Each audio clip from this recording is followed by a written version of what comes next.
Hello, everyone. Welcome to the next session of From Nothing, Lorna's story.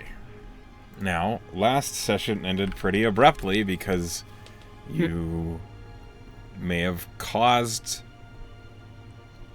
turmoil for yourself. I did that.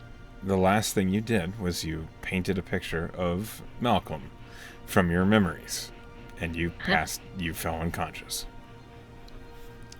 So we're just going to get right into that.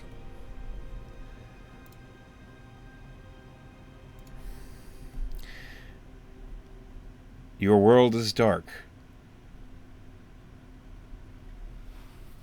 It's quiet.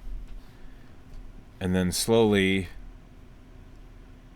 you begin to hear birds. Birds and wildlife. Similar to what you were hearing when you were conscious, but slightly different.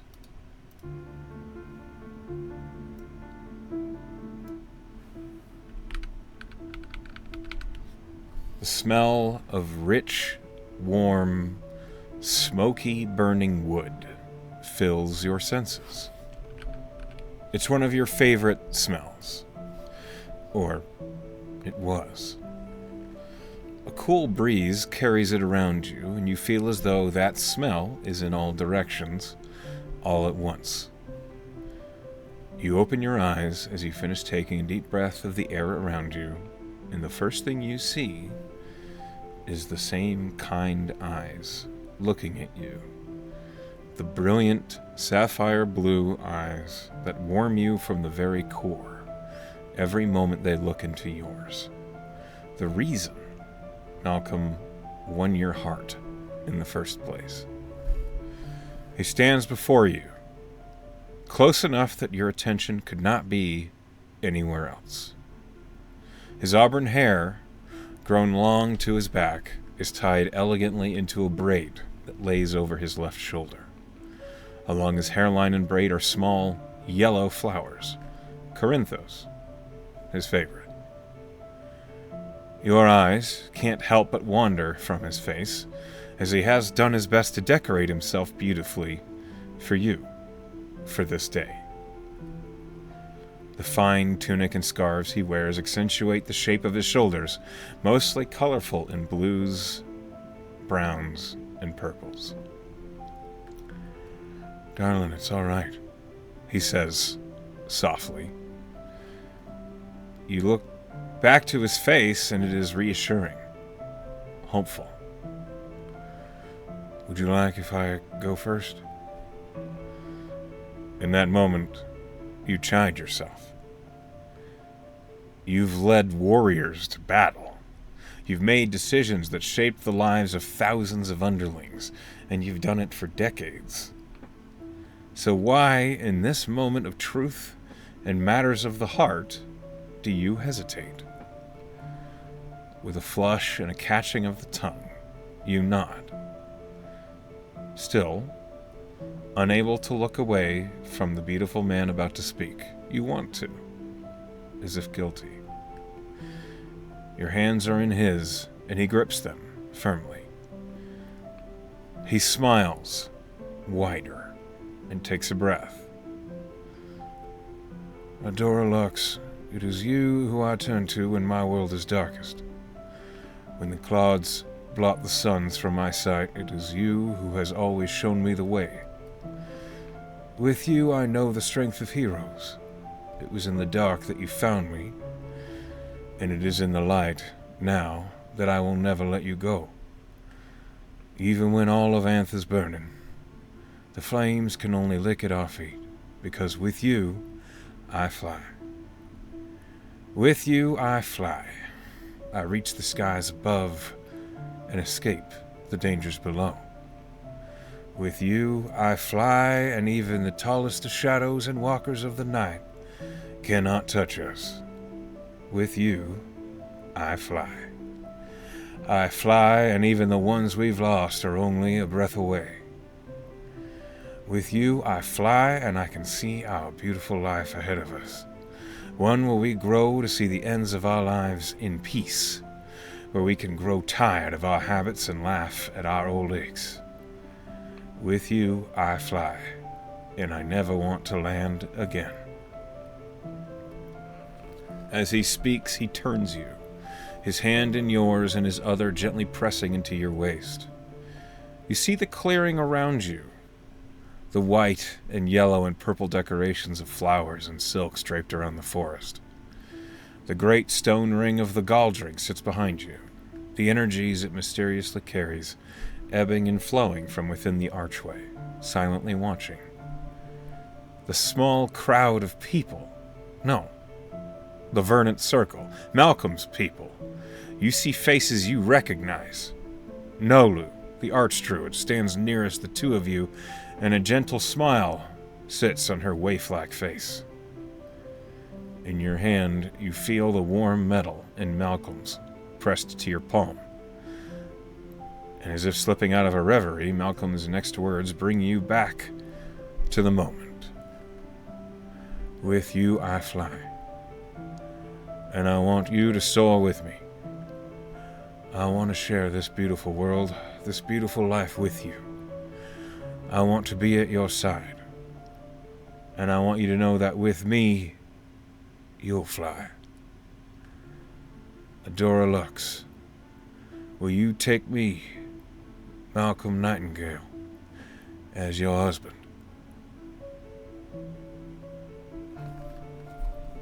Before you say it, you already know what you're going to say.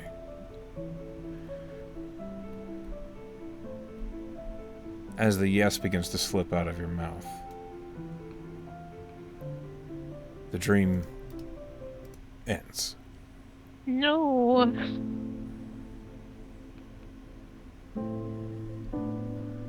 You feel stunned, and you see Lilly.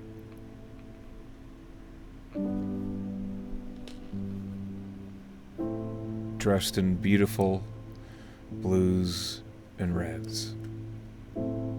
She stands near one of the trees, tears streak down her face.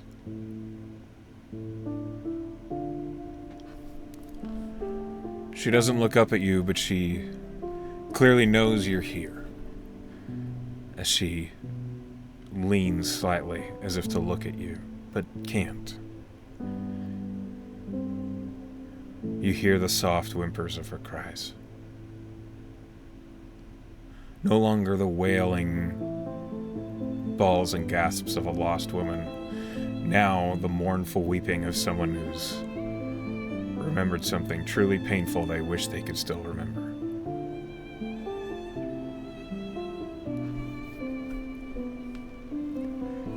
What do you do? I think Lorna would approach Lilly and put a hand on her shoulder and say, "I'm so sorry." She shakes her head. Don't be.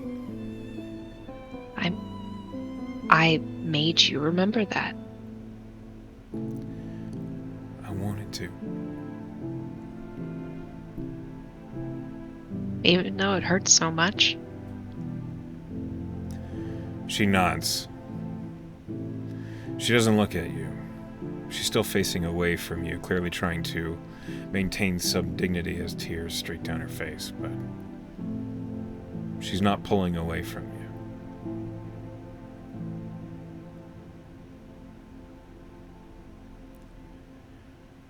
Roll me a perception check.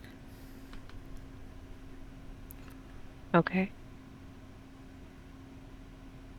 16.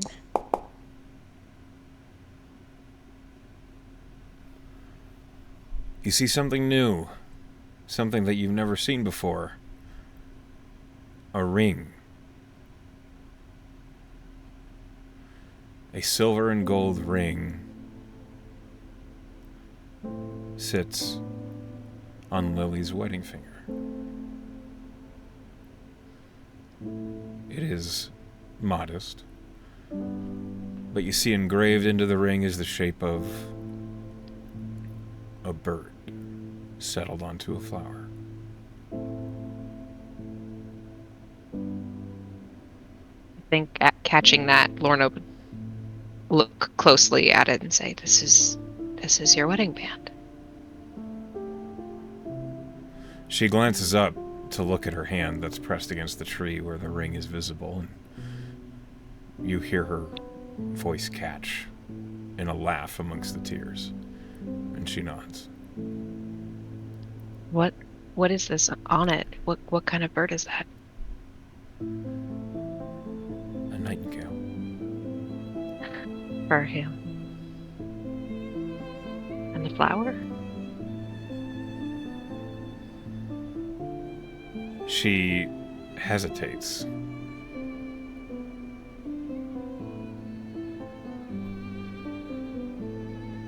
You see that she finally looks at you, and it looks as though it almost might come out wrong. And she says, a dahlia.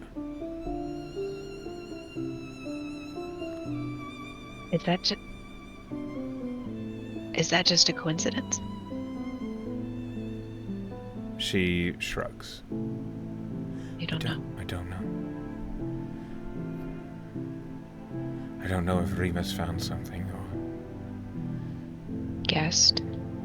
Or I never told him. what was that your first name? Adora Lux. Soon to be Adora Nightingale.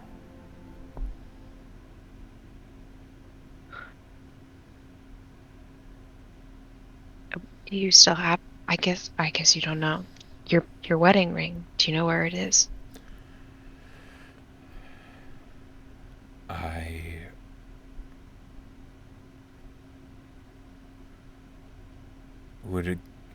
I hid most of my belongings before one of my changes in the sacrarium. So if it's not with my possessions, with Remus, it will be there. I don't imagine Remus would be very happy about you keeping that. No. He didn't know. I didn't tell him. He didn't know about Malcolm? No. How could he? He was jealous and bitter.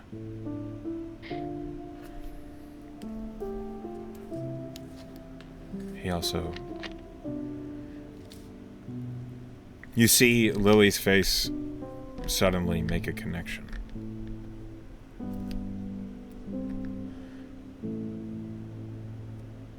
It was never about me. The Nightingale's rebirth is never about me. It was about him. It was to bring him back. Lorna kind of puts a hand over her mouth and she says that if that's what his surname was, that makes perfect sense. He was the Nightingale. He was the Nightingale in your ring.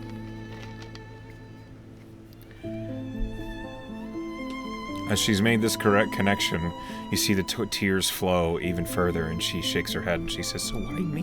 Why was it always on me but never him?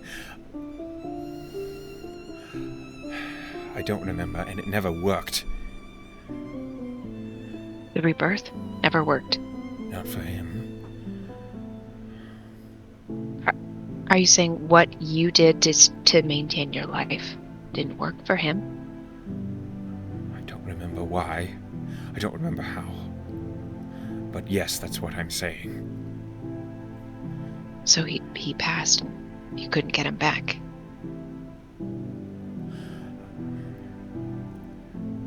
My first efforts was with the clone spell. I did that on myself once. It worked. But ever since, after he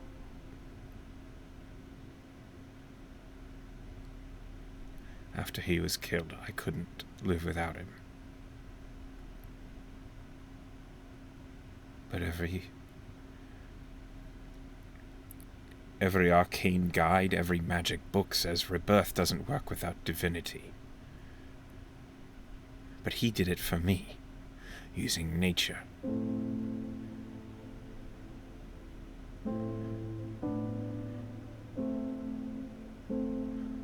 You remember how he died? You see, she swallows hard. Yes. Will you tell me?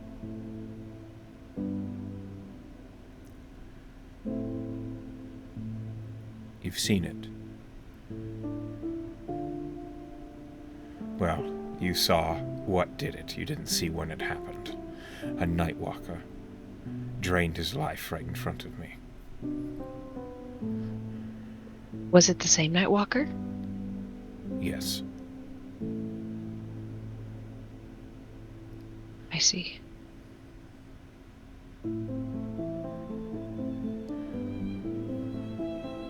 Did you think by hunting it you'd be able to get him back somehow, or was this just pure vengeance?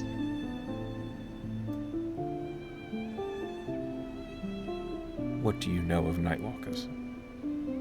They're from the negative energy plane. They can band together to snuff out life. They don't make deals with living beings because their sole purpose is to destroy life. If a Nightwalker consumes a person completely, their body turns to ash and they are gone. I hunted this Nightwalker, a fiend who calls himself Lorax.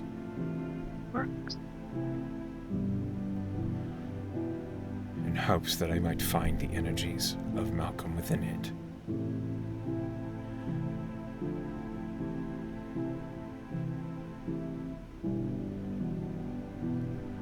But you didn't succeed. That you know of.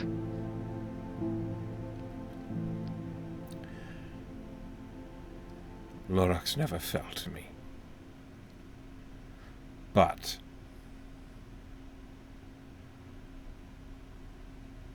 I did find something. I returned to where you just saw the Guldring. It's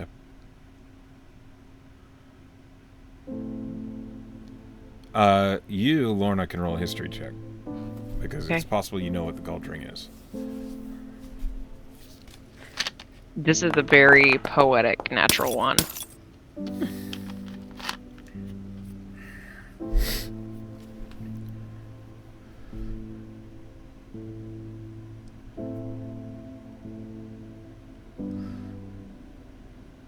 After we got married and we left the clearing of the Guldring, we left a cache as a point of memory, just filled with old belongings and nonsense we didn't care for anymore. I came back. It's not far from when I got involved with the Hammerleys, actually.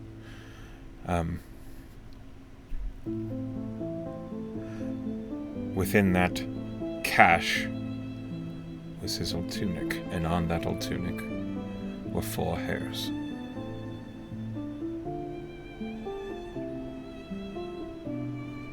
You tried to use them to bring him back. Yes.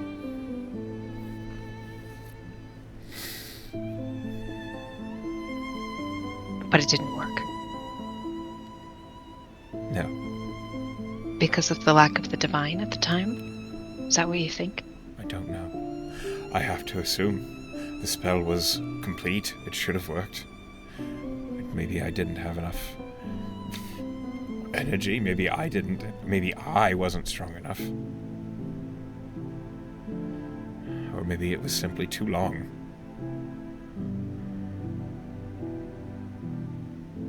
Did you try to use the same spell he did on you? I'm not capable. It's natural magic. I've tried it many times. I've spent so much gold trying to reincarnate him, but I just don't have the connection to Anth that he had. And you didn't ask his people, Of course. his circle? Of course I did. They warn me that with a death such as his, to the clutches of such a foul being, he might come back scarred, changed, torn apart. And they wouldn't. So I never spoke to them again.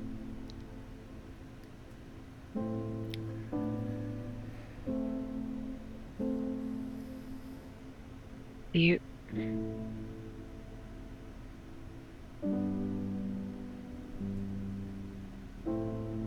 Is there any other trace left of him? Did you use all of his remnants in those attempts? Can we try again?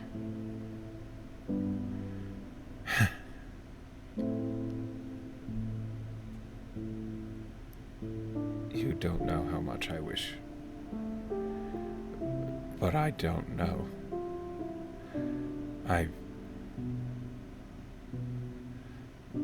None of the attempts destroyed the hairs. So they could feasibly still exist, possibly where you left your band. It's possible. In the sacrarium. Yes. It's possible. I think that's worth holding on to.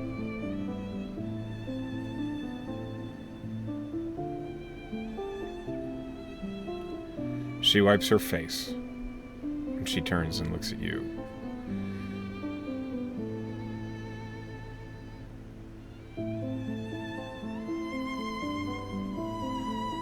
Thank you. For what? Putting you through all of this? It was a memory I thought was gone. You see that underneath the tears still trying to press their way out of her eyes, she does have a soft smile on her face, which might be the first time you've ever seen that.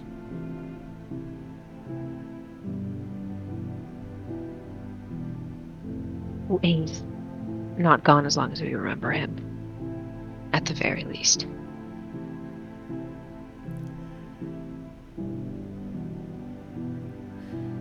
She takes a breath and then she nods.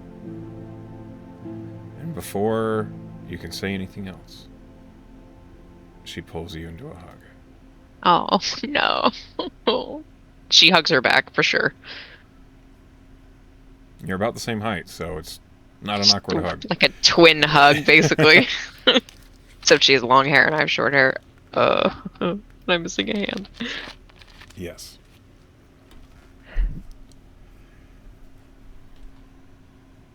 I'm sorry that this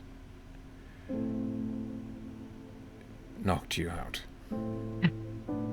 I mean, hardly my first time falling into unconsciousness randomly. It's fine.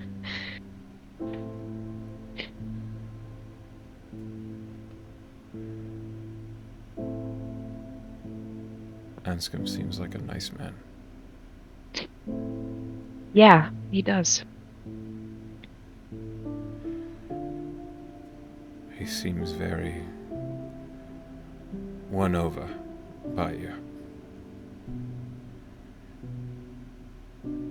Yeah. I hope I'm worth that kind of devotion. You are split.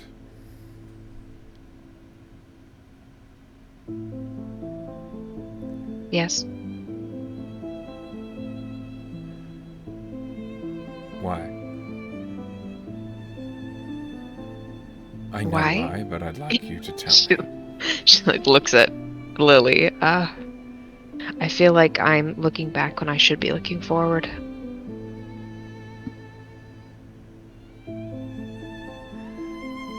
What does that have to do with Tier? Oh. What? What are you asking? You do seem attached and fond and affectionate with Anscombe. But you told Tier you love him. And you meant it. I mean, that's not... I mean, I wouldn't say that because... Of course I would say it if I meant it. I mean, Do you not feel that way about Anscombe? It is all right if you don't. You don't need to be honest with anyone but yourself. It is when we lie to ourselves that we delude them, torture them, until they are lost from all recognition. Take it from someone who knows. Do you love Anscombe?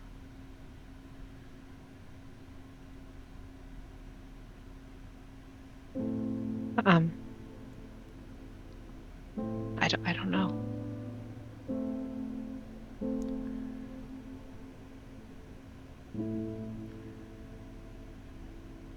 I don't know. Lilly nods. I feel like I have time. Of course you do.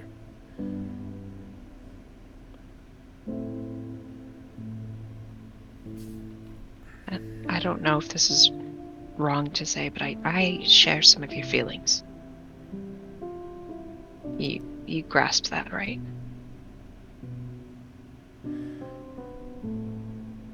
Her brows furrow, and she says, "So you love a man who doesn't live anymore?" If I feel a fraction for Malcolm that you did and do still, that's an amazing amount of love. I have not been whole since he was gone.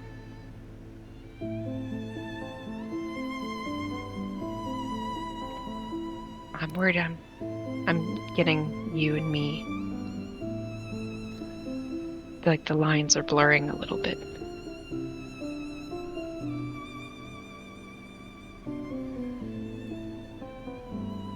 She nods. I think in this situation, where you feel what I feel through my eyes, it would be impossible not to. Not with the way he looked at you.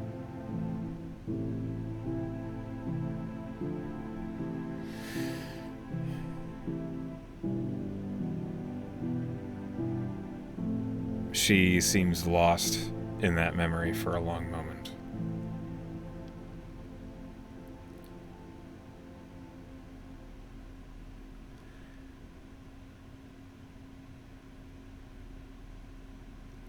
Perhaps what I care for now is what you care about.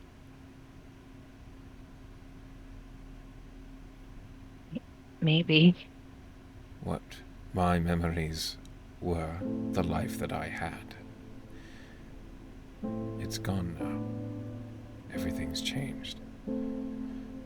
Everything has changed and everything is different.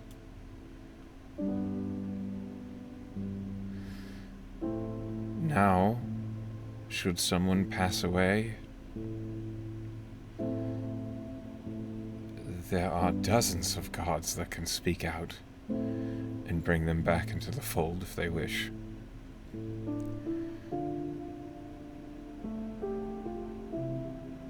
I did not think I would live to see their return. I only wish that they might have returned a little sooner, and all this might not have happened. But it's your life now, Lorna. I do so wish Malcolm was alive, but I'm not. And as much as you are me, it might break my heart to watch him fall in love with you. You got him back. All I hope for is that his soul is saved. Okay. So that's priority number one. I have no knowledge. Soul magic was not anything I understood when I studied in the matriarchal citadels. There was no idea about the afterlife. It didn't matter. What you did when you were alive was what was important, and everything afterward was just a waste. They cared not for death or the afterlife. Unfortunately, ever since I came to the surface, that was the light upon which I looked at everything. And Malcolm was the only one who could get through to me that I was looking at it backwards.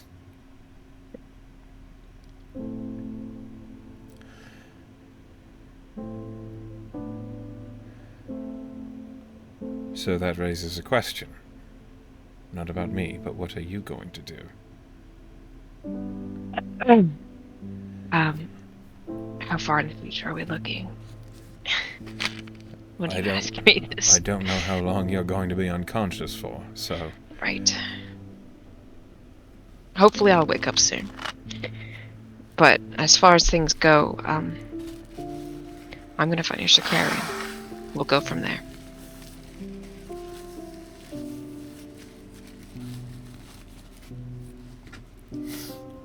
Do not get yourself killed getting into the Sacrarium. I've already been killed once. That's not funny. Sorry.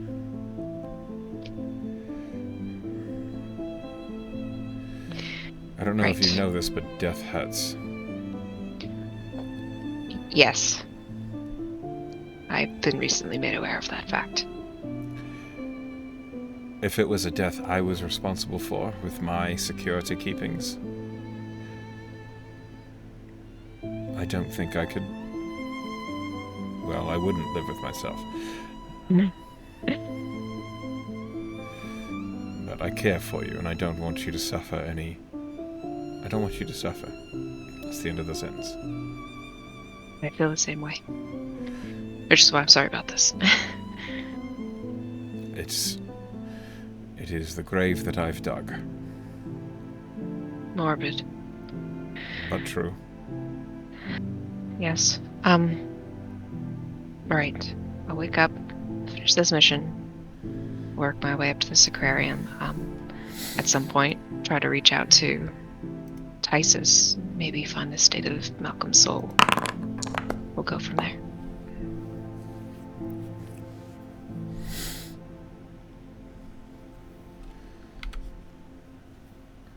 I'll be paying attention. As far as you go, you are young.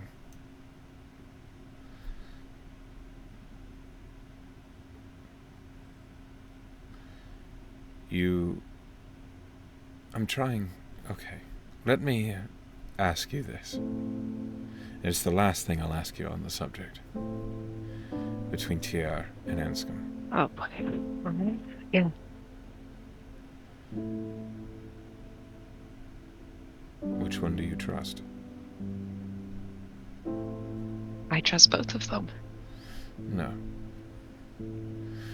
That's not what I mean. Which one? If you were on death's door, do you know, would put his life for yours?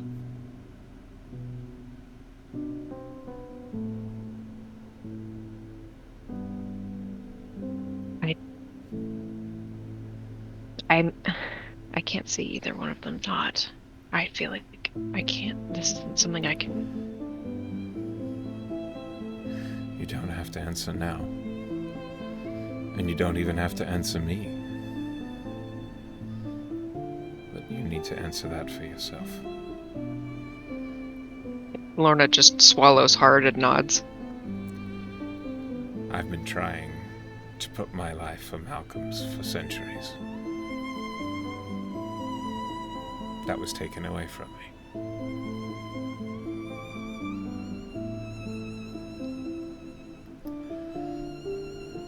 She smiles a little sadly at you. And then you feel the tingling in your fingertips and toes as though they are asleep, or maybe you're being shaken. Oh boy. I think it's time to go. I will be here. I know. And it's, as you said, over. You are awake. It is later in the evening, and you are seated at this campsite. Anscombe is shaking you. And when your eyes... Okay. Whoa, buddy. Hold on. Oh, 9 hells. What happened to you? How long was I out? He looks up at the suns and he says, like 10 hours? Oh. Oh, I'm so sorry. Are you alright? Oh, and you yeah. see, like, now that he's talking, everyone else is, like, around you. Hours? Oh, God, that was... I thought it'd be a really quick trip. You were crying. Sorry about that. Like, a lot. Are you okay? She's gonna, like, wipe her face. It is Yeah. soaked. God. For 10 hours? I'm so... This is embarrassing. No, not for 10 hours, just the last, like, half an hour. But you were crying. I'm okay. She'll, like, sit up, like, look at everybody in the group. I don't have an explanation for that that's suitable. I'm fine. I'm not very unfamiliar, sorry. Modi says, who's sitting next to you. Do you also have random bouts of narcolepsy? I have dreams of my previous life. Some of them are very hard. I didn't think I'd be bonding with Modi today, Lorna's thinking to herself.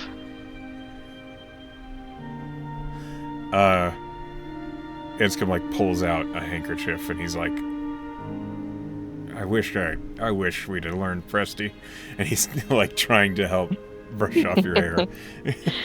I appreciate it. Actually, I learned it so she can kind of, like, snap and get rid of the snot and the tears. Can you show me that, please? Yes, we'll work on it. They're still stone. It's been quiet out here. Great. Just me taking a nap in the dirt. Like, behind you, you hear Tier say, it's not been too quiet. We had some travelers pass on by, but they didn't really bother us. That's good. It's because you shot at them. Well, I didn't want them to bother us. Good job, Tier. Forward thinking. It's me.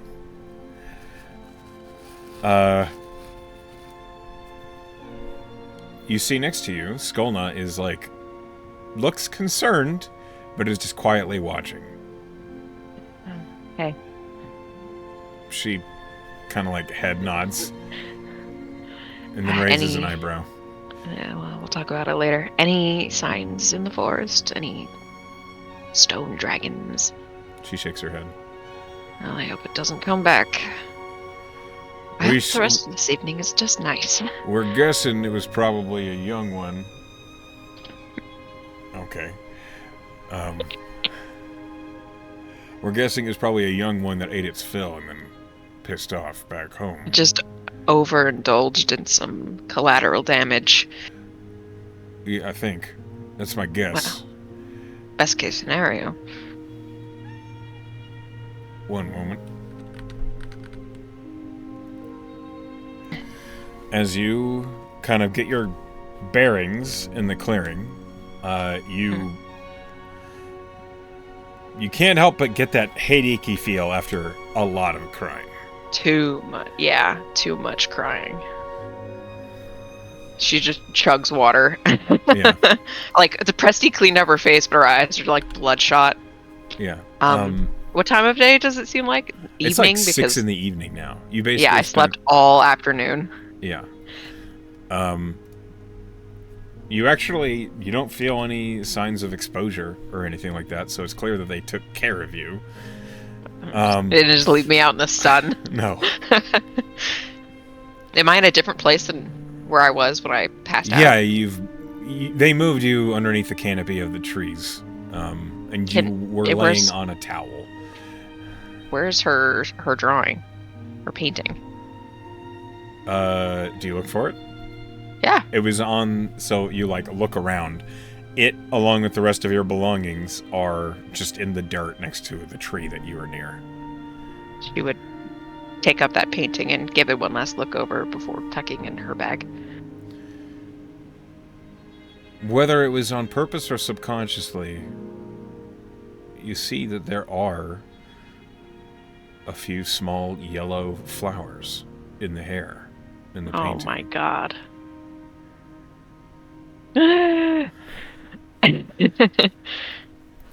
She'll just look at that wistfully and tuck it away. Thank everybody in the group for watching out for her while she was indisposed. You suddenly hear above you Tier say, "Who's that then?" Who's that? Who's your paint? Yeah, figure drawing. Practice. Roll a deception check.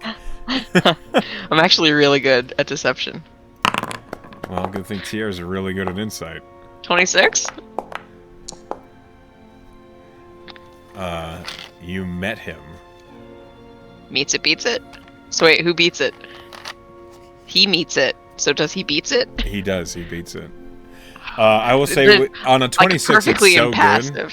I will say with a 26, it's so good. He doesn't understand what it is that you're actually meaning, but he doesn't quite believe you. He's like, "All right." It's I've been practicing over the past year because my figure drawing was abysmal, and well, I thought it might come in handy. He's got Anscombe's chin. Does he? She'll kind of look down at it and look back up at Anscombe. It does. Is there? Weird. Is my rendition accurate, or did my perceptions, Lorna's perception, bleed into this? You drew it well enough that it sparked that memory, so it looks the same from the dream you just had. Interesting. Maybe you're related. Who is? Nothing. Not you. You're very weird right now, Lorna. Are you alright? I just had a 10-hour nap. I am still waking up. In fact, how about I take first watch since I kind of got my sleep in early? I mean, alright. I guess I wasn't planning on camping here, but I guess we should. It's getting late already. It is late, and we need to stay with these people. So are we going to drag them along with us? No. Yeah, that would be silly.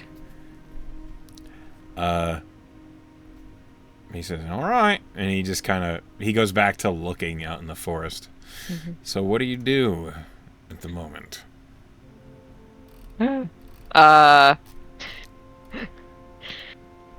Disassociate until her watch. So that you aren't okay. So that would be too simple. What actually happens is everyone kind of leaves you alone to recover for a little bit until Norre plops down next to you. Oh, hello. So I'm sure there's a story there. Yes.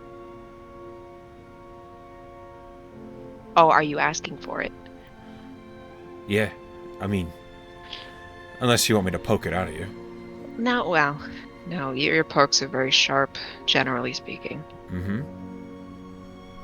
I'm glad you caught on. You've been an excellent teacher. So, where is everybody else? So Anscombe is preparing food. He's over by the campfire that they've re-brought to life. Cooking man. Tierra's up in the trees, basically keeping a lookout for this shale dragon. Modi is doing something weird over by the fire. Roll me a religion check. Okay, wow, that makes sense. And people are weird. Amazing. 23. He's burning an effigy. Like in a good way or a bad way? You don't know. Lorna knows the bad way. He's not burning a symbol. He's burning an effigy. So he's making an offering. I get you. Okay, just like sacrificing squirrels or something. Got it. Something like that. Skolna is nowhere to be seen. Yeah, I'm sure. Well, Skolna knows the story, so it's not like that would be weird. Is that everybody? Yeah, okay, Nori's next to me.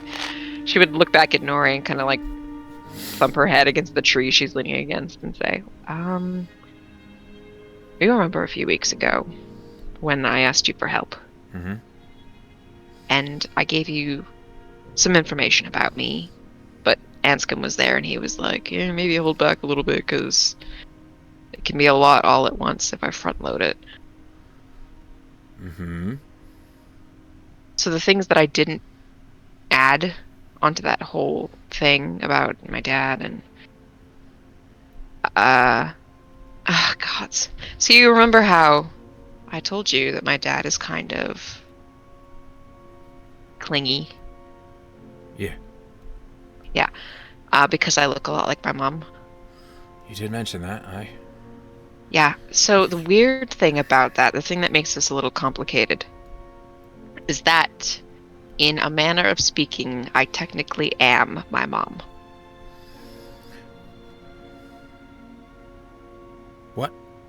How? Is See. this a weird time thing? No. You know how there's magic in the world that can bring you back to life if you die? Yeah. Generally speaking, that's reserved for holy magic. Yes, It's basically the cleanest way to do it. But there's also natural magic that can do it, like druids have the capability of doing so. And during the time of the silence, when the gods were gone, there were means of preventing, stalling, or cheating death with arcane magic, if you were good enough. And the long story short is that I think I botched this already. There was a woman during the time of the silence, and she had such means to prevent death by making new bodies. So when she died, her soul would go into the next body that was just ready to go. And that body would have all of her memories and her personality, and it was just her again, right? Are you with me so far? Gross, but I am following. Yes, well, magic. And she did this a couple times over the course of centuries. And then about, how old am I? 19. I'm 19 now. About 19 years ago, she died, and her process didn't succeed. And I was technically born. So you're a fuck up. Aren't most children their parents' fuck ups?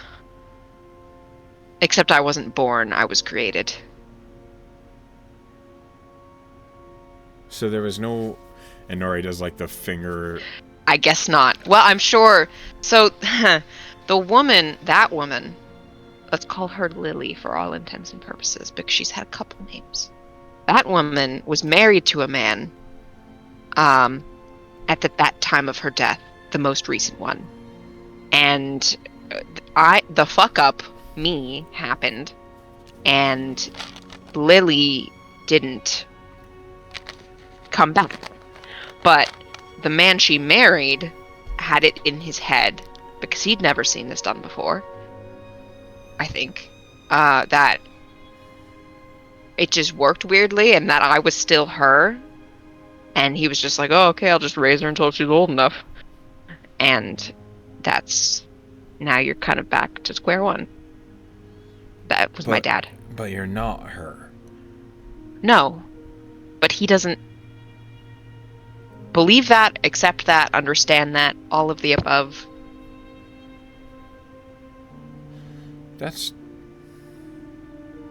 So that's why you're here. Yes. You're running from that weird grooming situation. Yes. I happened to be an infant when I was created, and he just thought, oh, I guess this is how it's supposed to go. She'll probably get her memories back as she gets older, but then they just didn't come back. And I ended up having my own personality and no memories of my past life. Except recently they've been coming back to me, so I'm a little worried that I'm becoming the woman that I once was. So, wait. How do you know all this about Lilly? I found Lily's old book, and she'll actually pull it out of her bag and kind of hand it to Nori. Nori looks at it. And she'll actually page to like one of Remus's entries and be like, after she passed away and I was created, he kind of took up the mantle of writing in here. And kind of put forth some expectations, some hopes, some wants, some dreams, and that kind of gave me the idea of where his headspace was as I got older. She kind of winces a little at some of them. Yes. When I found this, I left immediately.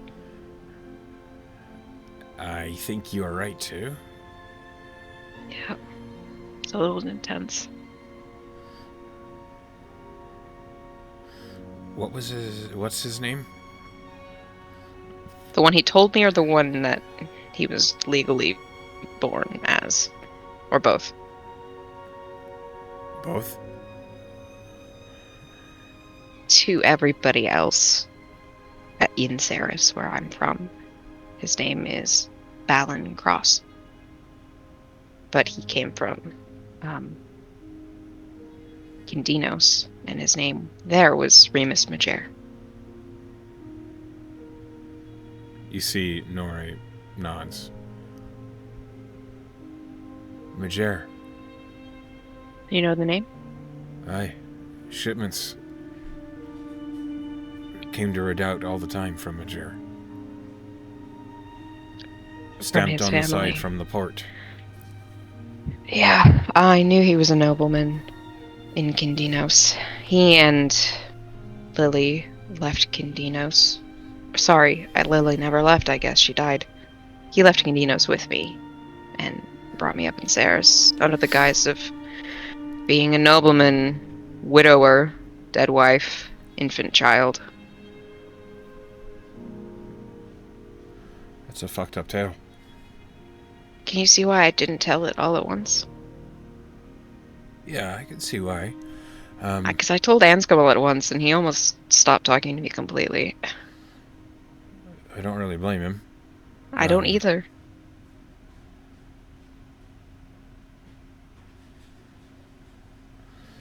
You see Nori glances over at Anscombe, who is busy cooking, but with your passive perception, you catch him looking up at you.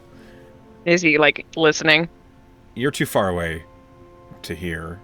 So he's just concerned. Yeah. Can I, insight check him? Yeah. Woo! I love those. Oh, amazing. 25. He looks worried about you. Nah, I did just pass out. For a day, yeah. Yeah.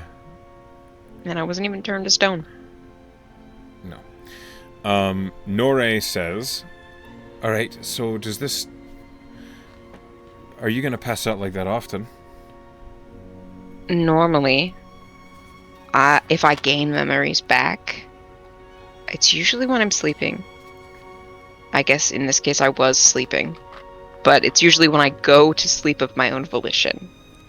Sometimes certain stimulus happen that might remind me of something, and then I can't really control it, and I might pass out.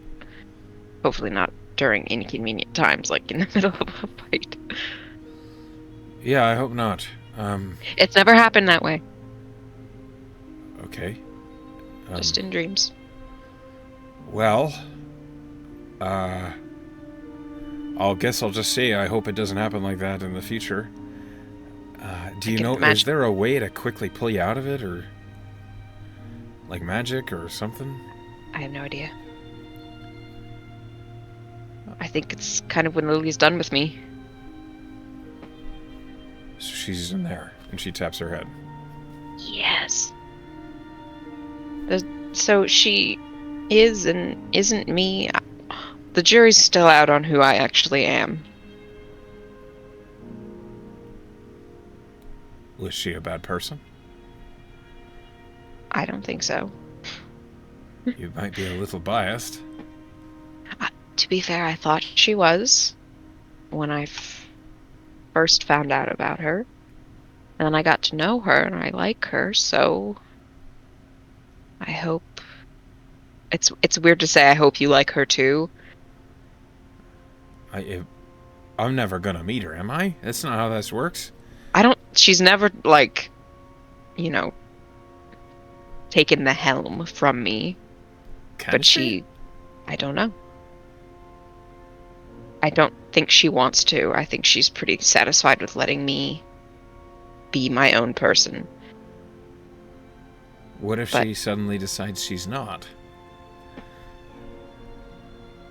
Cross that bridge when we get to it.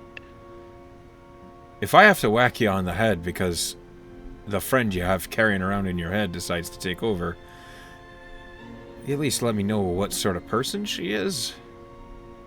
She's very smart. Okay. Is she dangerous? Yes. She was a wizard like I am. But better. A lot better. Are you sure? She didn't seem like she could stay alive.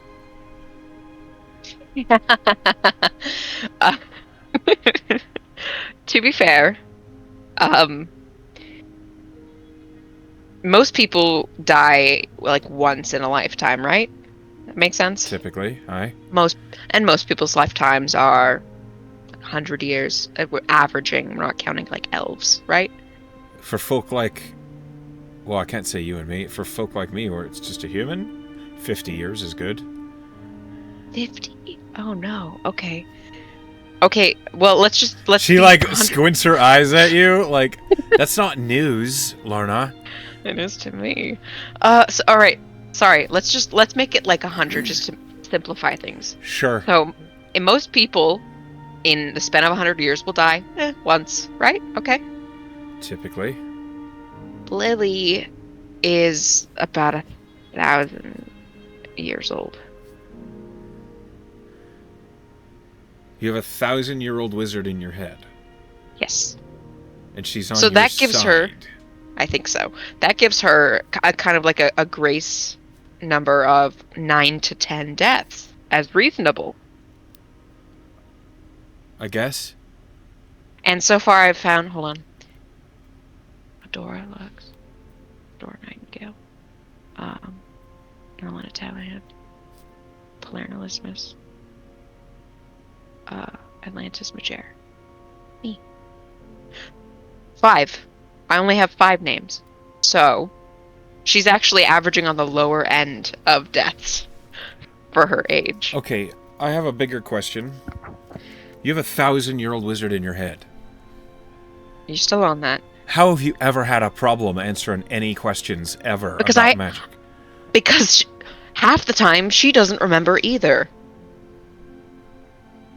It sounds like a cop-out to me.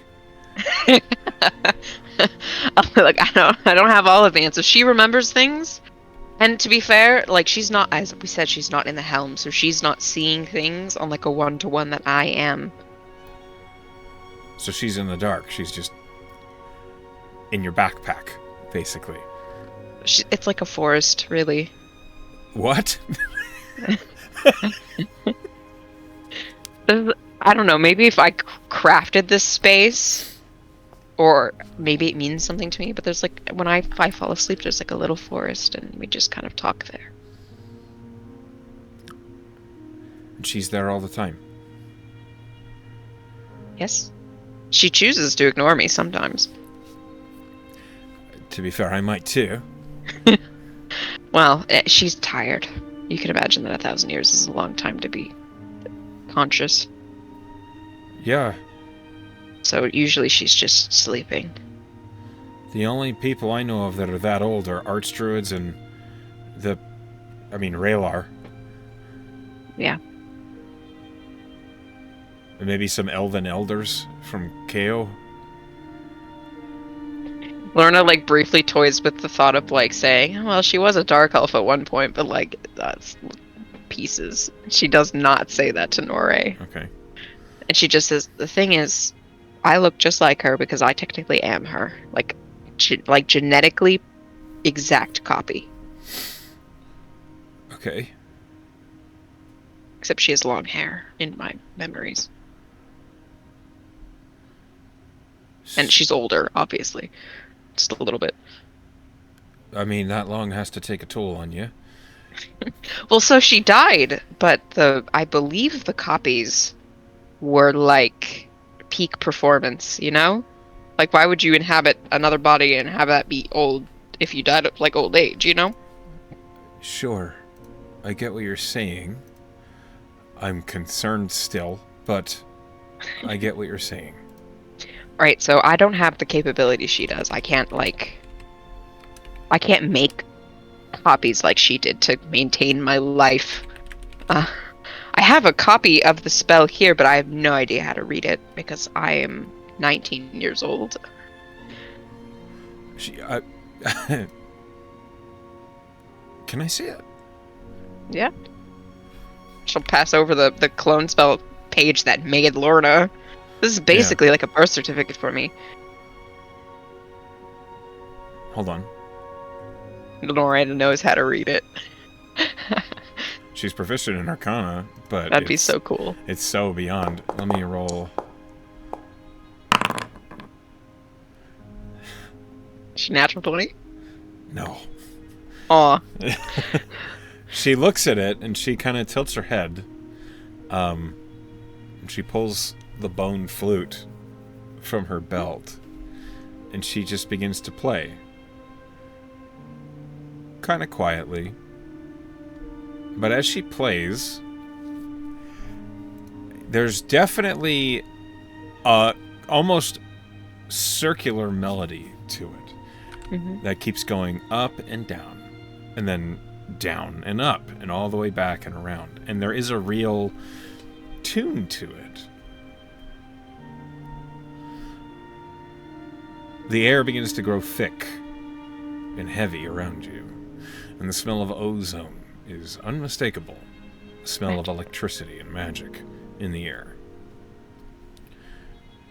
Norre keeps looking at the page and playing, and the notes take a trill that suddenly goes sharply up high. I need you to roll me a D100. Okay. Norre, what are you doing? 83. 83. Hold on.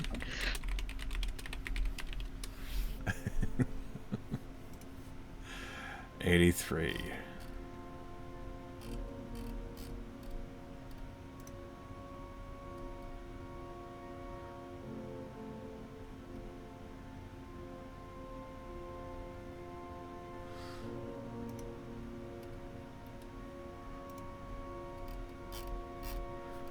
Okay.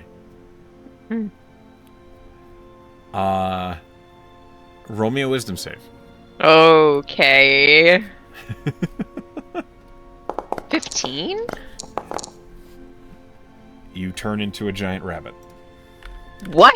You suddenly, as Nore is playing this, you feel this magic condensing, and as the notes take a sharp twill, suddenly a cloud of smoke surges, and you are a medium-sized bunny. Like human-ass rabbit. Like a human-sized rabbit. A big fucking rabbit. Yeah, and Nore is like looking up at you. Her mouth is agape, and she looks back down at the book. Guys! Lorna's just like bunny noises, like vroom, vroom, vroom, vroom, You vroom. are an actual bunny. Do I have the intelligence of a bunny? No, you have your own. Wait. Because polymorph doesn't keep It's it. polymorph. Only wild shape keeps intelligence stats. So Lorna's just like, You are a big dumb bunny. blissful ignorance, like the bells and shrieking in her head constantly, finally dull, and she's just like, grass. Yeah, you have an intelligence of 2 right now. She hops over to like a bush and just starts eating. So you're kind of a pale, like a light brown bunny with just the enormous ears that hang low. Aw. And Tier looks out over the trees, and you hear him say, well, you don't understand what he says. Okay, so for the next 10 minutes, you are a giant rabbit. And you Lorna's having a great time. You see your party confused and concerned and running around, and at one They're point, just shouting at each other. Tier, like, kneels down next to you, and suddenly you understand him, and he says, Lorna, is that you? Hi. Okay, Lorna, is that you? Lorna, hello? Yeah. Yeah. Oh, and he kind of, like, sits back, and you hear him, he says something that you don't understand. It's like the Peanuts parents, and we're That's like, exactly wah, wah, wah. What happened? I don't know. Nor I You played the flute. Sounded pretty. see Tier, like, turn. He says something kind of sharp, and you hear in the background Nore reply, like, Lorna, in the meantime, has found some dandelions, and she's having a great time. You hear Anscombe, just, alright, do you think maybe... You're dumb as a rabbit right now, aren't you? We got some carrots. Yeah, alright. Yeah, we have some carrots. Hold on. Here you are, sweetheart. And he's giving you, like, feeding you carrots. She's just like, oh, thank you. After 10 minutes pass... Well, hold on. Okay. Because, Lorani, Banorna, she does that thing that true rabbit lovers will know. When a rabbit feels, like, perfectly safe with, like, a trusted person, they just flop over. They just go... So at one point, she just does... when she just lays on her side. Do you want to tell me, Rob? Is that what's going on? Yeah. Okay. And you feel Tier start to... Your enormous tummy, like... She's having a great time. She's like, this is the best 10 minutes of my life. Okay. And then finally, like, 10 minutes pass, it's probably really awkward, because Tier's like, oh, he's a good girl. Basically. And then you... Like, right at the end of the 10 minutes, actually, you hear Anscombe's voice sound loud and urgent. And you see Tier, like, turn and look, and then he says... Oh, shit, alright. You stay here. What? I'll... Fucking hell. And he just, like, shoves a carrot into the dirt so it's standing upright. Just eats it. And Tier runs off. Oh, no. Man, yeah. Lorna has been the cause for concern today. Yes. Here's what happens. Oh, no. Did the fucking dragon wormling come back? While I was a bunny. Maybe. Hold on.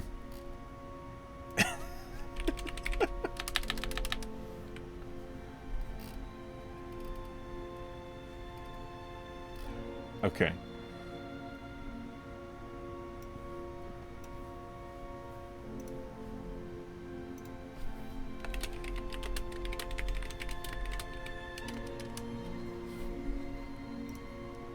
Okay, so here's what happens. Mm-hmm. You hear the sounds of raised voices, and you don't know what they're saying. You don't really like how loud they are.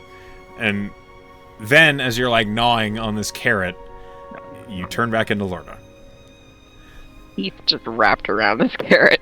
Yeah. You look up, and you see something concerning. Oh, no.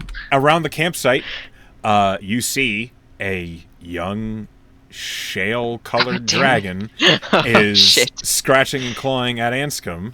No! And you see that Tier is loosening a bow at it. You see that there is... you see Nore is up close, and you see her legs are, like, gray. No! But she is still, like, colored, and she's pointing at it.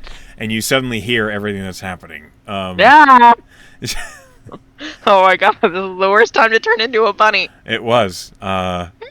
So, I'm going to place some tokens on just this splash map, so you can see what's going on. Hold on, where did this go? That's just very funny that that's how the timing worked. Oh, it's cute in a horrifying kind of way. Okay, where is your party? I have to find everybody. Okay. Anscombe? Lorna. Nora's punishment for turning me into a bunny was losing her legs. Okay. Tier. Nore. Where did Modi go? I appear to have lost your companion. Hold on. Oh, I'll just use the search function. Yeah, way easier. Okay, and Skolna, you don't see her immediately, but she's here. Mm-hmm. Okay. So, Lorna. Yeah. Please do me a favor. Roll me initiative. Okay. +1. 4. Okay. Is fair, because I was a rabbit 4 seconds ago. I already have initiative sorted for your team. Okay, it's basically your team goes, and then the shale dragon goes. With the exception of you. You go last. What the fuck is happening? I miss being Banorna. Yeah, it was a much easier time. Your team has a couple scratches, but no one looks that hurt. The only one that looks like who has been affected by the petrifying breath is Nore. Great, I have to wait for her legs to petrify. We're also halfway through this combat round, so Modi is up. Okay.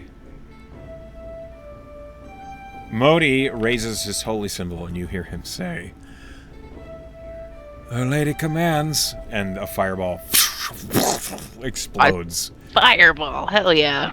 Yes. He is a light cleric. Okay, I don't need the whole template. I know, it's a fireball, it's huge. Okay. Let me get that dex save from this dragon. One moment. Okay, I'm going to kind of truncate some of the longer turns, but this is simple enough. Okay. The shell dragon fails. As it's flying in the air, the fireball, like, goes far past it, and you think that he might have missed, and then the fireball just whoosh, explodes out in the air. Catch everybody else. And you watch as just the upper wings and back of this shale dragon are completely engulfed in this flame, and unlike your fireball, the flames of this fireball are almost glowing pale yellow and white, as if it's more like radiant fire than it is actual fire. But the shale dragon takes a big old chunk of 26 fire damage. Nice. And you just hear as it doesn't seem to like that. Now we're to the shale dragon's turn. The shale dragon is going to drop down to Modi and is going to try and claw at him. Because, ow.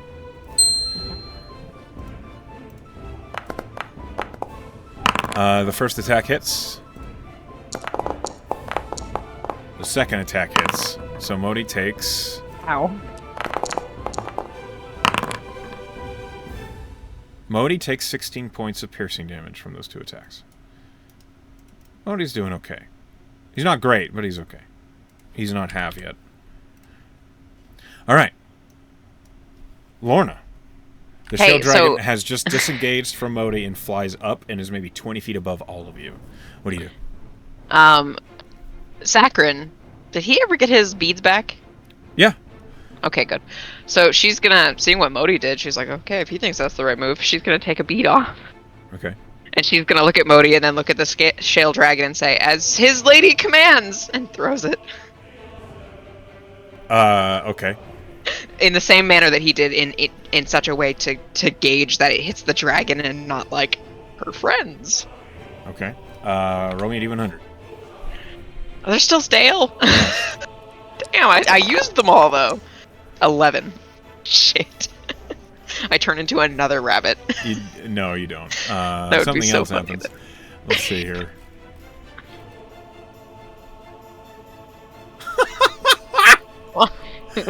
Make a wisdom save against your own spell save DC. Damn it. My DC's so high!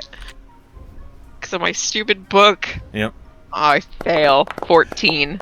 You do not turn into a rabbit. You turn into a giant dragonfly.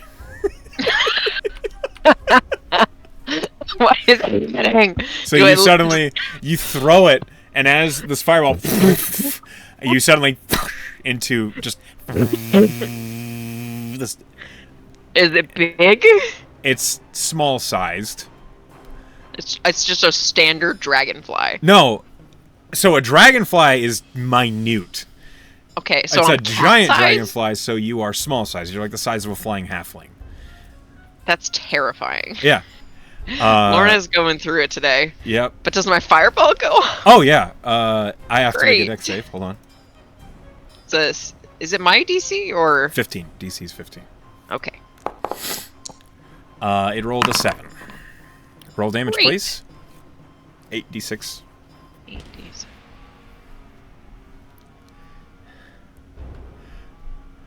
Oh, terrible roll. Lots of ones. 25. Okay. Yeah. I mean, it failed, so it takes 25 points of fire damage. Yeah. It's not looking good. It does not like all this fire that it's dealing with. And Lorna just basically jumps in and she's like, I'm back, and then right into a fucking dragonfly. She's having identity issues today. Yeah. The shale dragon is going to take a legendary action to tail whip you. Hold on, I need to look up the AC of a dragonfly. You didn't think that would happen today, but it did. I didn't. No. Let's see. You have an AC of 16. Nice. You have an intelligence of 2. She's getting used to it. Yeah. But you do have a bite attack. Rawr. Plus 3 to hit, deals 2d6 plus 1. Okay. Oh, yeah. Anyway, buzz, the tail comes crashing down towards you. Has to hit a 16. It rolls a natural 17 on the die. So, ow. Let me deal damage to you. As a giant dragonfly, you have 10 hit points. Oh, it'll probably knock me out of the polymorph. You take 12 points of bludgeoning damage. So you are immediately back to Lorna. And I lose 2 hit points. Yeah.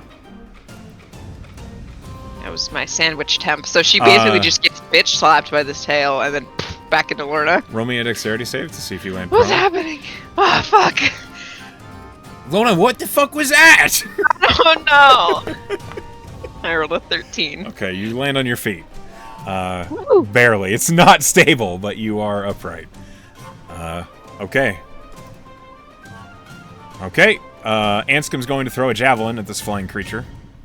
No, he's not. He's going to throw a firebolt. They might as well throw more fire. Natural 20. Yes. Okay.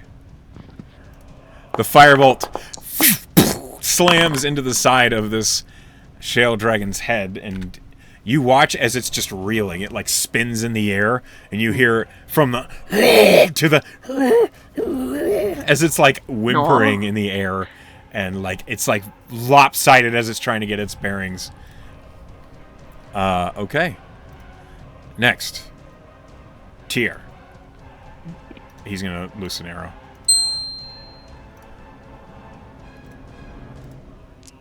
And that's a natural 1.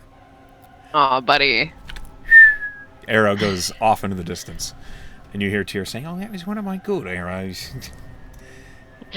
Get it later. Noray's up. She's glued to the ground. Yeah. She's struggling. She's like trying to move and she can't. What is she going to do? It looks like it's pretty much... It's low. Like it's very low. I think she's going to... It's too high for her to Thunderwave. What does Noray do?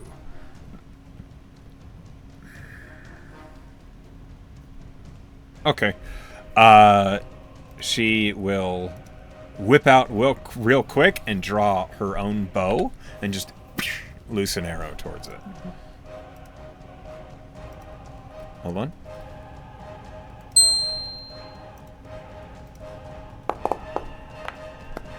She also misses with a 13. I don't blame her. I blame Tyr, but she's kind of in a predicament. She's going to roll a con... She was rolling with disadvantage because she's restrained. She has to make her con save. Please. Natural 19. She succeeds. Nice. Okay, next. Back to Modi. Or no, it's Skullna's turn. Sorry. Emerging from the trees, you see an arrow just right towards this dragon. With advantage because she was stealthed. It's a 15 to hit. That misses. Aw. Okay.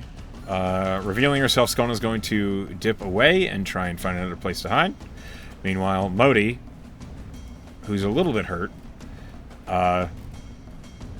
is going to raise his hands. He doesn't want to burn another 3rd level spell. So what he does is he holds up his holy symbol and he holds out his hand. And as he does, you see the air suddenly begins to burn right in front of him. And then 3 scorching rays fly up towards this dragon. So I'll roll that 3 times. What is this bizarre song? It's called Jungle Combat. It sounds like it. There we go.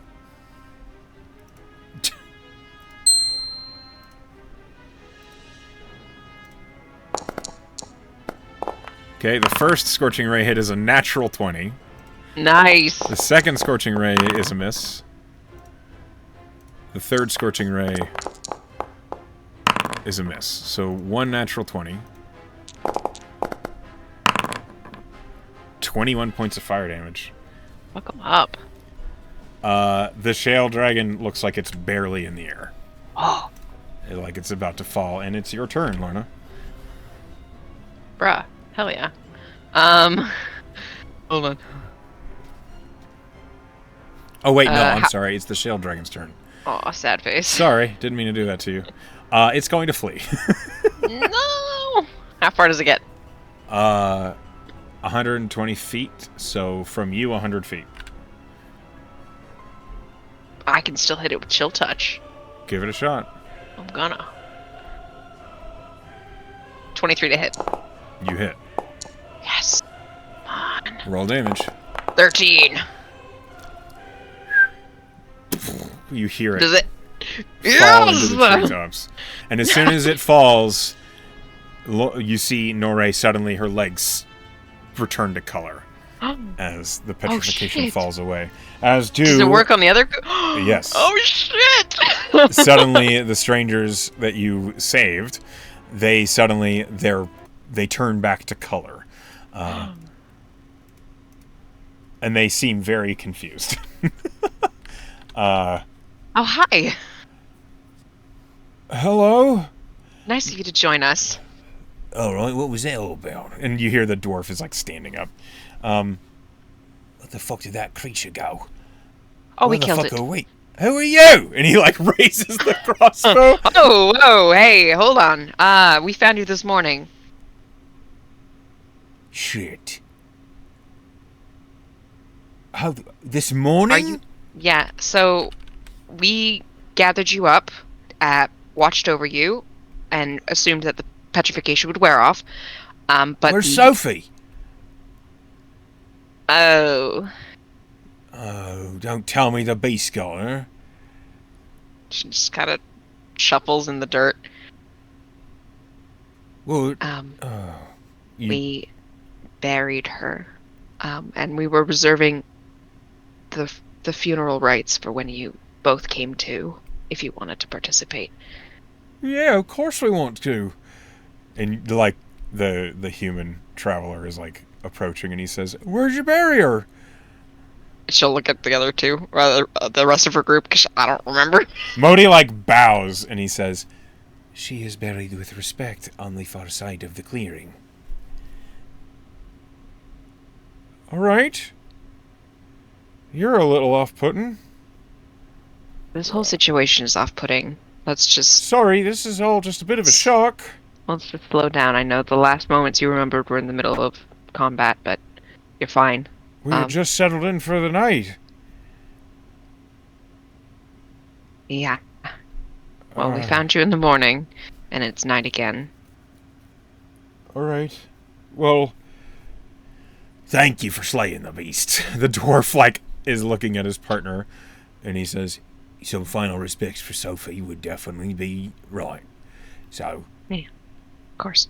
thank you kindly. We're way behind now, though. We have to... Come on." And he, like, gestures to his partner. They're, like, they start breaking down their camp. You're welcome to use this cursed place if you like. It was good camp until a dragon came by. Well, dragon's gone. Tear. Do you think we might be able to get some stuff from that wormling? Oh, yeah. I saw where it fell. I don't think you should go alone. Probably not. Maybe handle these business first and then, go have a poke around. Yeah. And Modi's, like, patiently following these two as they're breaking down the camps, and he's a little too close for comfort. Yeah. He grows on you. They keep on, like, looking over at him, and he's just... Every time they do, he just kind of, like, smiles and tips his head. Like, what a nice lad. He's doing his best. So, as they break down their camp, and then finally they go to the grave that Modi dug. You hear Modi, like, he's not loud, but he's projecting. And you can hear him saying, "Her soul has been committed to the final purgations of her holiness." Just, like, really in-depth and stuff. And the two are just, like, they just seem to be glad that she's being put to rest. Though they do keep looking at him because he's very weird. Well, that's happening. The only cleric we brought. Tier kind of gestures. "We'll be right back." And Modi, like, just nods. So, Tier, like, wants to, like, lead you all to go harvest this creature. Of course. So, you make the hike. It's not far, and he does know where it fell. Roll me a perception check. Okay. 15. There are wolves about. There be wolves. Yeah. They're not big. They're just common forest wolves. And as you get out there, Tier says, "Oi!" And you suddenly hear of this enormous four-winged bird suddenly dropping, and you hear of the tree above cracking, and you finally see clearly the Song Capine just nestled and roosted atop this tree, and it is enormous.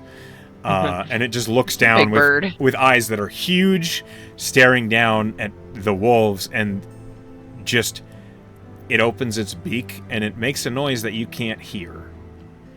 And the wolves like a dog whistle? Yeah, like something like that. And immediately, the wolves cower, and all 7 of them just flee.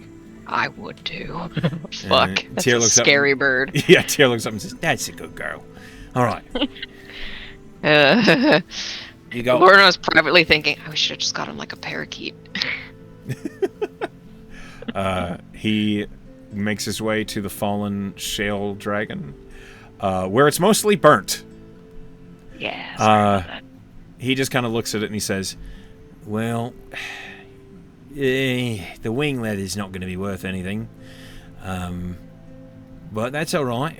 It looks like most of that damage is just to the wings and these scales, so we might still be able to get its, what's it called? Bonus fundamentum. That's the one. Might be able to get that. Maybe its heartstrings and probably some teeth." I believe in you. Thanks. He kind of looks over at Norre and he says, "You got maybe a little song to help me out here?" And Not the one that turned me into a rabbit, please. Norre looks at you and she just says, "You're a cute rabbit." Shucks. But I don't know what the fuck that was. I'm sorry. Maybe we'll try to unpack that later. Maybe. And then she just looks at Tier and she plays the flute and winks at him. And he just, oh my god, this. And Same. He begins the process. I'm going to start making some rolls for Tier with a bardic inspiration if I need it. First is a survival to get the teeth. He rolls pretty well. You can add to your inventory 6 shale dragon teeth. Okay. Shit, hold on. Add custom item. Shale. Dragon teeth. 6. Okay. Next, let me roll again.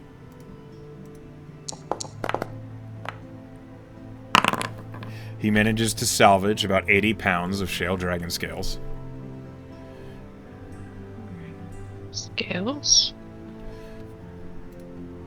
Hold on, rolling again. 80 pounds.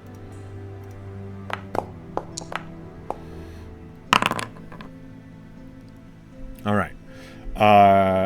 He's going to spend that bardic.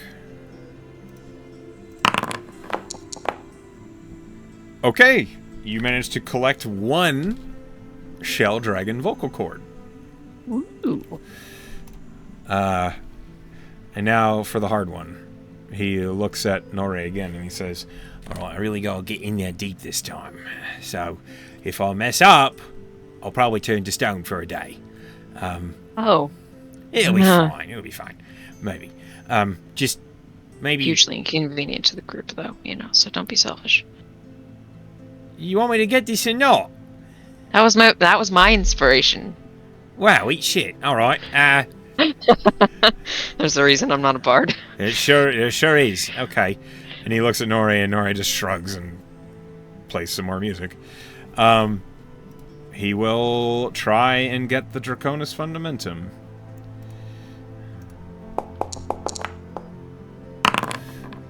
Plus a bardic. Okay.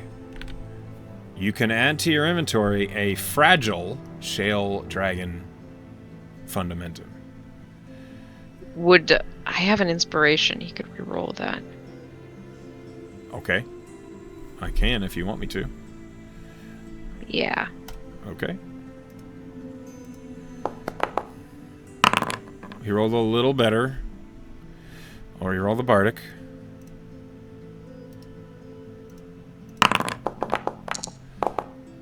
Okay, that's a max on the bardic. Alright. It's no longer fragile. You have a draconic fundamentum from a shale dragon. Hell yeah. It's a young shale dragon, so it's not super powerful. But you could probably get some coin for it at least. Or you could craft something. Maybe. When he finishes, his hands are like covered in dragon blood, and he just kind of like... Bleh. Breasty. Thank you. All right. I think that's all the value we're going to get out of this one. A lot of its Leave blood... it to the wolves. Yeah, a lot of its blood is boiled, unfortunately, so can't really use that. But we got what we could. Let's go make sure Modi's not driving those two crazy. They might be gone already. They seemed keen on carrying on, and we should too in the morning. To be honest, that would be the ideal situation. Kind of lost a day, but it's fine. Yeah, we did. And he's like looking at you. I mean, we weren't going to leave without them changing back anyways. So. Well, we could have if we had maybe we might have had that choice. If we were all conscious. We wouldn't have left until they changed back. You don't know that. Maybe we might have. I do know that. An ice cream wagon or something along the road. Maybe we would have left. No. All right. She just walks away. Did you fucking? Oh, fine. And he just, like, Nori like looks at him, and you certainly have a way. Yeah, he sure does. And as you make your way back, you see that the travelers, they finished their funeral rites. This took you like almost an hour to harvest all those parts. Modi is seated cross-legged in front of the fire as the travelers have gathered up other things, and they are basically getting their final goodbyes ready. And as you arrive, Anscombe looks up and says, "You get anything good?"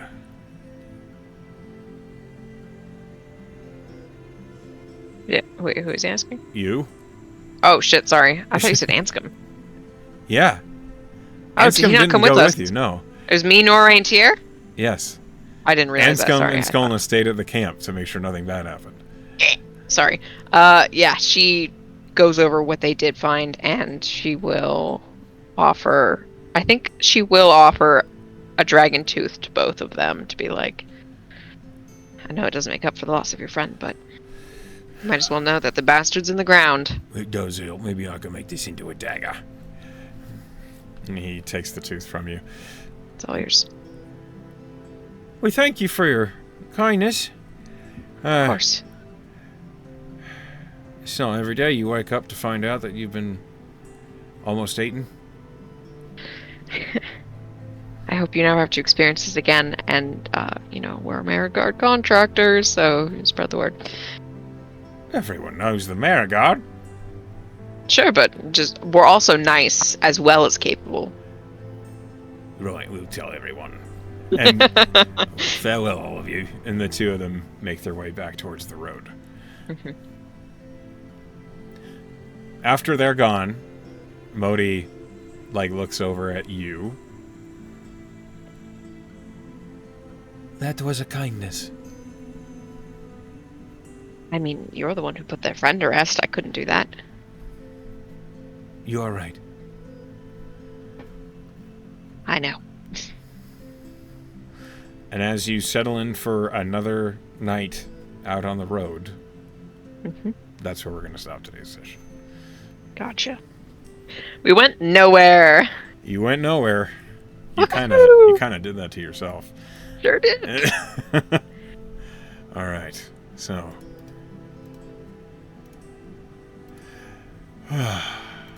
Thank you. Vote. Yes. Thank you for playing with me tonight. And to all of those who are at home or at work listening, hi, Pen. Hi, Pen. We love you. And I can't wait to see you all next time. Yeah. Good night, everybody. I lived, bitch.